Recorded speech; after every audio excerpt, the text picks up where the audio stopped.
maalintii labaad saldhigga dhexe ee magaalada Hargeysa ku xidhan Marwo Luul Xasan Mataan oo ah maamulaha xarunta daryeelka iyo ilaalinta carruurta darbijiifka ah ee mustaqbal ee ku taala magaalada Hargeysa. Marwo Luul Xasan Mataan oo ilaa imika ku xidhan saldhigga dhexe ee magaalada Hargeysa ayaa mar uu maanta booqday telefishinka madaxa bannaan ee Bulsha TV si uu wax uga ogaado sababta loo soo xidhay. Ayaa Marwo Luul Xasan oo aanay noo suurtagelin in aanu saldhigga dhexdeeda wax kaga duubno isla markaana aanu codkeeda iyo muuqaalkeeda idiin soo gudbino ayaa marwadu ku sababaysay xadhigeedu in uu ka dambeeyo wasiirka shaqada iyo arrimaha bulshada Soomaaliland Maxamuud Axmed Barre Garaad oo isagu baryahan dambe dabagal toos ku hayay hawlaha ay gacanta ku hayso ee ay xarunteedu u qabato carruurta darbijiifka ah.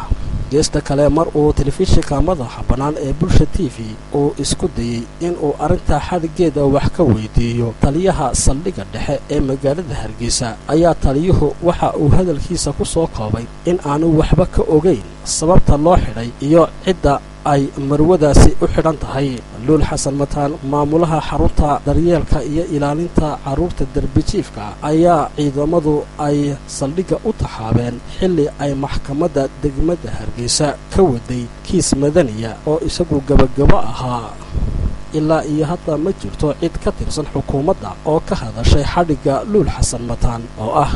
hooyada carruur badan oo darbijiif ahaa oo imika ku sugan xarunta ay maamusho ee mustaqbal kuwaasi oo isugu jira wiilal iyo gabdho labadaba.